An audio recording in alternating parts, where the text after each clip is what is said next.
Hello, I'm April Ross with the April Ross Show, and we're here with Kari Wells from Married to Medicine. Hello, Miss Wells, how are you? I'm great. I'm frazzled, but I'm good today. It's a busy day, but thank you for coming to my home. Well, thank you for allowing us to come to your home. Now, you're a mom. Yes. You've been married to Duncan for 10 years. Correct. You're a CFO. Of his company, his medical practice. Right. And now you are on a cast, you're a cast member of the reality show.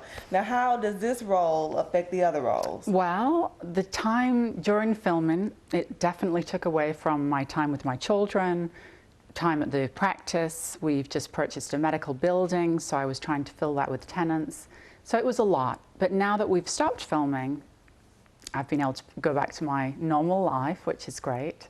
And catch up on all the things I missed. Spend time with the kids, read them stories more. So it's been great. So on Sunday nights, when you watch yourself, how do you feel like you're being portrayed? The first couple of episodes were really difficult for me because I felt that I was portrayed as a bit of a snob, a bit judgmental, and just a person that is not really who I am. But of course, the show is 44 minutes long, and there are 6 cast members, so you only get maybe 10 minutes or so. So it's difficult to capture who I am in 10 minutes. So I do feel now that the episodes are continuing, viewers are getting to see more of the real me, more of my true personality. And I'm British, so my humor was not meant to be unkind, and some of the things I said were definitely taken the wrong way. But it's been a learning experience. How has the experience been for you, though, personally? I'm liking it now. At first, it was hard. I was like, oh my gosh, I don't know if I like that person I'm seeing, but because it just wasn't a clear picture of who I am. But I think, I'm liking it more now. I'm starting to, you also get more comfortable as things go on, and you forget the cameras are there. I mean, you just don't think about that because it's constantly, with you. So I think it's starting to, people's personalities are starting to come out more. Okay. And what is your personality? What do you want the viewers to really know about Kari Wells? Well, I'm not a snob. Okay. I am not judgmental of people. I choose a certain lifestyle for myself, but that's not that I'm better than anyone. It's just someone chooses to drive a BMW, someone drives a Ford. I just choose this lifestyle. But I do tons of charity work. Yes. I love to give back. I'm not flashy, really. I'm a person that, is not against getting a handbag, secondhand handbag from a consignment shop. I mean, I'm not a snob, but I'm very smart financially. Okay. I supported myself since I was 17 years old, came from a middle-class British family. My father was the only worker of the family because my mother was the homemaker. So he always taught us to work and to apply yourself and do your best. He was very strict. And it taught me a great work ethic. So I supported myself since I was 17. I've had many jobs. I've been able to. My worst job was when I first left school, working at this fantastic, what I thought, jeans store called Jeanery. And I stood there for 8 hours, handing out tickets to the changing room, hanging up jeans, and without a break to go pee or anything. I mean, I was so, it was slave trade, baking hot, loud music, and at the end of the day, I go, I don't think I like Jeanery anymore. It was really difficult for maybe a few dollars an hour, and standing for 8 hours. I mean, production, I did that for 10 years. That was very difficult because you work from 5 o'clock in the morning till 11 o'clock at night, day after day. But I'm not afraid of hard work, and I've been very smart financially, made very good investments, and I like to educate women about living within your means and getting out of debt.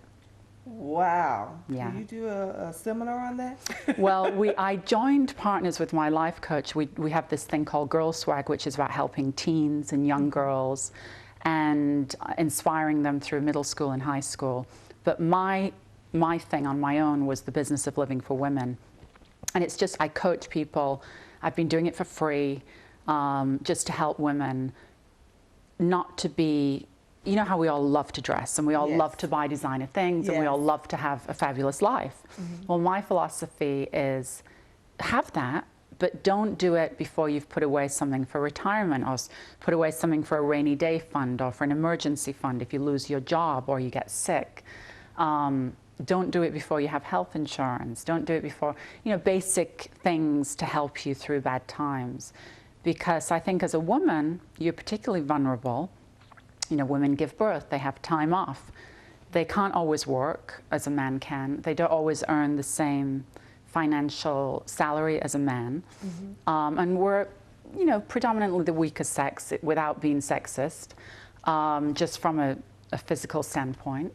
So we can't always earn as much as a man. So my philosophy is about being financially secure. And so when you come to meet your mate or get married or live a life as a single woman, you don't have to sacrifice as much because you're not having to compromise yourself. Wow, that is great that you do that for women. Yeah. Because I think, I always believe behind every great man is an even greater woman. Sorry. Oh, I believe that too. And I think, if you empower women, you can change a nation. So my thing is always about empowering women. Well, that is wonderful. And we're going to talk about the show. The show has been going great. The ratings have been great. Amazing for Bravo. Yeah. And I think the one thing that catapulted was the fight at the pool. Certainly was. The party supposed to be. Yeah. So were you expecting that to kind of happen, or? No, none of us were. I mean, before we started filming, we all talked, and never in a million years did I think any one of those ladies would ever do anything like that. And that's why it was such a shock to me. And I completely reacted. At first, I thought it was staged. I didn't know what to think. I thought, how can this be happening? But then I realized it wasn't. And it was really sad for everybody. I mean, I felt sorry for both of the girls, their husbands, all of the guests. It was just not what anyone would have wanted. And Mariah has stated that, you kicked her out of your home. Was that true or not true? It's not really true. What happened was we both, we live on a very narrow street, and when any of the neighbors have parties, there's a local cop who works our neighborhood, and he directs traffic. So he was hired as security to basically park, tell people where to park. So at night, they're not parking on both sides of the street. And after the fight broke out, they fought for about 5 minutes, and 5 guys were trying to drag them apart. Wow. So 2 of Mariah's guests left in tears, 2 doctors, and they said to Steve, was the cop, they said, you have to get in there. There are 2 women killing each other. So he comes running in, and I said, make them stop. Toya disappeared into the bathroom, which I didn't find out until 2 days later. And Mariah was there, just completely in a daze. I mean, it was almost like she'd left her body. And she said, I'm not leaving, it's my party. So he said, yep, we'll continue this down at the station then. I mean, so he escorted her out, and her friends and family left with her. In hindsight, I should have said, okay, let's all just calm down, let's talk. But I learned early on in my life, there are 2 people you never argue with, and that's drunk people and crazy people. You just leave it till the next morning. Right. So I just thought, we'll talk tomorrow and we'll figure it out. But, we didn't talk for a couple of weeks. Wow. And so it escalated instead of it. It was still fuming. Yeah, I think for everybody. So it was nice that Jackie got the ladies together. Yeah, now Toya did offer an apology. Yeah, so Toya called the next day, and I hadn't seen Toya, but I forgot her husband wasn't with her. So as I am frantically, going around and making sure everyone's okay, I see her standing in the garage. We never spoke, but she just had like this look on her face, and she was without her shoes, and her hair's all bedraggled, and she was crying. And I just felt really sorry for her. So, I had sympathy for her already. I didn't know that she'd thrown the glass. I didn't know anything. All I'd seen was them trying to pull them apart, and everybody saying, Mariah, stop, Mariah. So I assumed it was Mariah, but Toya had thrown the glass. So I blame them both. Okay. I do. I think, but Toya did offer you a check as well. And a lot of people say, why you didn't take the check? Well, because there are some things money can't buy, and I felt that if I take any money from her, it's as though I'd forgiven her at that point, and it takes more than money. You know, it takes a real apology and sincerity, and I think, you know, what's the money going to do? You know, pay for the damages. Duncan didn't want any money from anybody. He said no. He wanted me to give Mariah her money back. So I just felt money couldn't, you know, solve it. Yeah, it just needed more than that. And Jackie did make a great effort on Sunday's show with the lemon squeeze, but it turned sour. It did. Yeah. Tell us what happened. How did you feel during the taping? That was really difficult. That lemon squeeze was really difficult. Did you know that it was trying to be great intentions, or did you go in with saying, I'm going to try to hear them out and see what happens, or were you still kind of fuming? I think we were all still angry, and I didn't realize that until I watched it. You know, I realized now I'm fine, I'm over it. But at the time, I thought I was calm, but I wasn't. I was still mad. So we all went to the lemon squeeze. Jackie explained the rules, and I'm, you know, very respectful. I'm good with rules.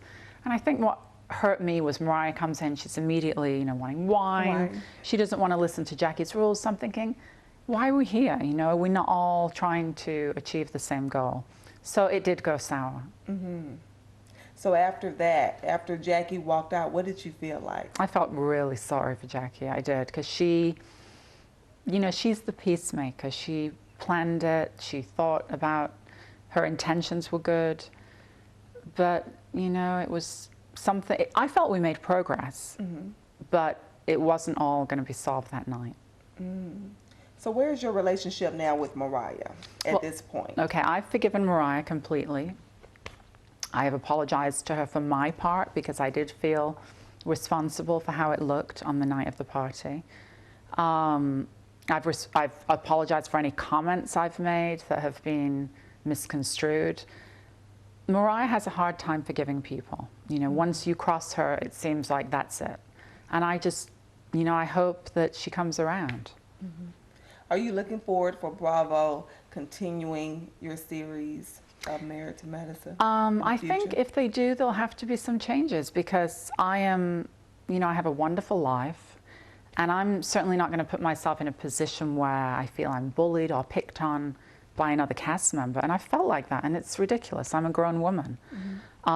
So I think, you know, Mariah owes me an apology, and I don't feel I've got one from her. With this experience that you've gone through now that taping is over, how do you feel about it? Do you feel kind of glad about it? Or? Yeah, I think, you know, it gives you a platform to do good. It gives you a platform to give back. I've been able to draw attention to 2 charities I work with. We had the Thriving Children Gala 2 weekends ago.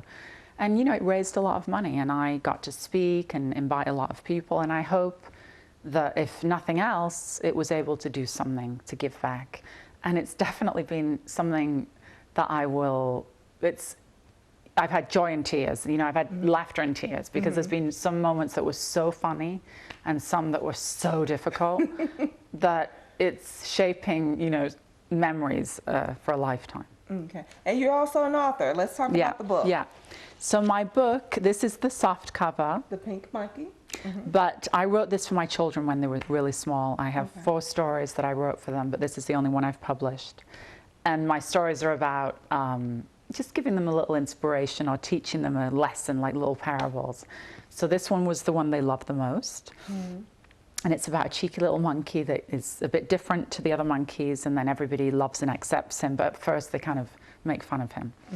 So it's a cute story. Okay, and where can we get the book? So it's on Amazon, it's on Lulu, and it's now global distribution. All right, well, we're going to look forward to many big things to come. What else are you going to be involved in? The Girls Swag initiative, that's what I told you about, the teens and young girls. And then my business of living. And then I need to get back to work. I've got, you know, my boss, I've got a great boss. He's very forgiving, but he keeps putting stuff on my desk that I've not done. So I need to, I need to get back to Kari. Yeah, I need to get back to being the CFO and being in charge, because things have got a little slack at the office, and I need to, there's things I need to do. Okay. Well, Kari, we do appreciate you letting us come into Thank your home you. today. Thank you. And look forward to more things coming with her. Also, Facebook her, Kari Wells. And what is your Twitter So my handle? Twitter is KariWells_. And my website is KariWells.com with a K. Okay. Thank you so much, Kari Wells. Thank you.